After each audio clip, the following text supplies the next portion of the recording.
यमुना नदी में आए उफान का असर पूरी दिल्ली के यमुना बैंक इलाकों पर दिख रहा है। एक एक करके सभी इलाकों की तस्वीरें और वहां के ग्राउंड के हालात हम आपको दिखा रहे हैं। अब दिल्ली के कालिंदी कुंज की बात कर लेते हैं। यहां पर भी यमुना का पानी भर गया है। चारों तरफ अगर कुछ नजर आ रहा है कालिंदी कुंज इलाके में तो वो पानी ही पानी है, बस पानी ही पानी आपको नजर आ रहा है। और इस पानी से होने वाली बर्बादी की तस्वीरें तो आप लगातार देख ही रहे हैं।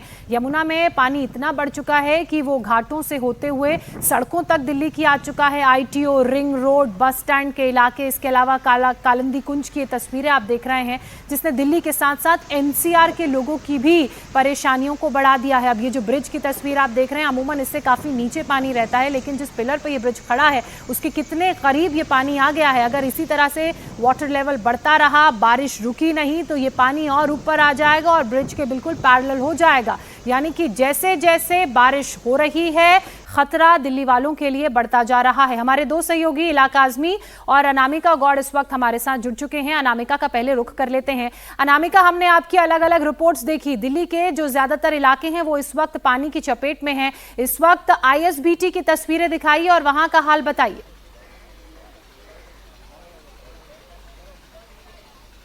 बिल्कुल ज्योत्सना, ISBT और निगमबोध घाट से होते हुए पानी सड़कों पर है। रिंग रोड पे इस समय घंटों का जाम है और हम इस समय यमुना बाजार के इलाके पर आ चुके हैं। आप तस्वीरें देखिए कि 2 फुट से ज्यादा पानी सड़क पर है और 12 फुट से ज्यादा पानी दीवार के उस पार है। यहाँ जो रिलीफ कैंप बनाए गए थे वो इस समय पानी में डूब चुके हैं। यहाँ से भी लोगों को रेस्क्यू करके अब ऊपर के इलाकों में सरकार ने शिफ्ट किया है। यहाँ पे लगातार पंपिंग की जा रही है लेकिन फायदा कुछ भी नहीं हो रहा है। यमुना का पानी बढ़ रहा है और धीरे धीरे यहाँ से यमुना बाजार से होते हुए सड़क की तरफ जा रहा है। कल जो यमुना बाजार के मंदिर की एक दीवार है वो टूट गई जिससे सारा पानी निगमबोध घाट की तरफ चला गया और वहां से होते हुए सड़क पर आ गया, इसलिए घंटों का जाम भी लग रहा है। ज्योत्सना, मैं अपने कैमरा पर्सन संजीव राणा से कहूंगी कि अगर वो दीवार के उस तरफ की तस्वीर दिखा पाए तो आपको 12 फुट से ज्यादा का पानी यहाँ पे दिखाई देगा। पूरे घर डूबे हुए हैं। ये हजारों परिवार यहाँ पे यमुना बाजार के इलाके में रहते थे। ये पहला इलाका है जहाँ पे सबसे पहले यमुना का पानी आता है।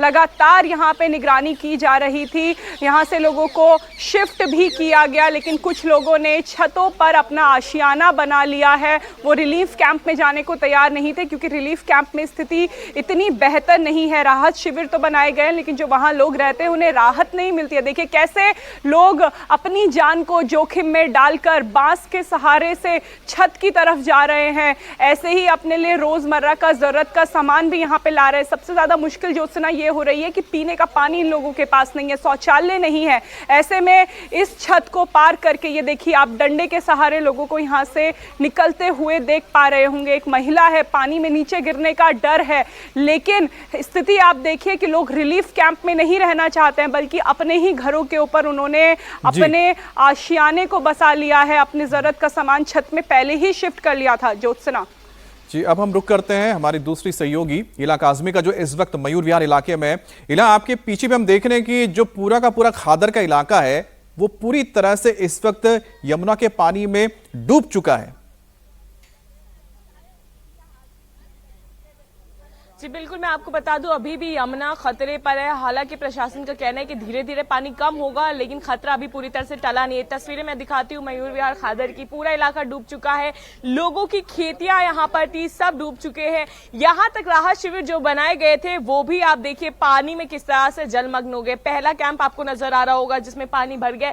फिर अपने दाईं ओर भी दिखाऊंगी, यहाँ पर भी 10-12 कैंप्स लगे हुए थे जो पूरी तरह से पानी में जलमग्न हो गए। यहाँ पर राहत शिविर बनाया गया था राहत देने के लिए लोगों को, लेकिन यहां तक पानी पहुंच गया है। आप देखिए किस तरह से पूरी खेतियां जो है वो यहां पर खराब हो गई है। लोगों ने जो कुछ बचा कुचा था वो किसी मुश्किल से निकाला है यहां पर। और यहां पर युद्ध स्तर से NDRF लगा हुआ है, सिविल डिफेंस लगा हुआ है, राहत और बचाव का कार्य हो रहा है। ये आपकी झुग्गियां थी, क्या नाम है आपका? मेरा नाम विनीत कुमार है मैम। यहाँ पर आपकी झुग्गी थी? जी मैम।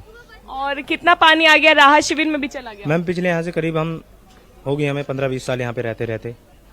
देखो इसमें सब्जी की खेती ज़्यादा करते हैं हम।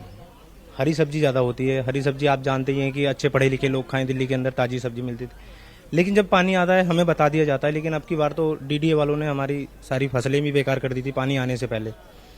काफ़ी सारा नुकसान कर दिया लोगों का। जब हमारी झुग्गी झोंपड़ी जो है इसी में रहते हैं वो डूब गई हैं सब, तब हम ये ऊपर हमारे लिए जगह। राहत शिविर में भी आ गया है, और क्या अनामिका, व्यवस्था है? लगातार आप इन मुश्किल हालातों में एक एक तस्वीर हमारे दर्शकों तक पहुंचा रहे हैं, अपना भी ख्याल रखिएगा। और साथ ही आप देख रहे हैं यमुना का जो जलस्तर बढ़ रहा है वो कैसे दिल्ली और एनसीआर वालों के लिए मुसीबत बढ़ा रहा है।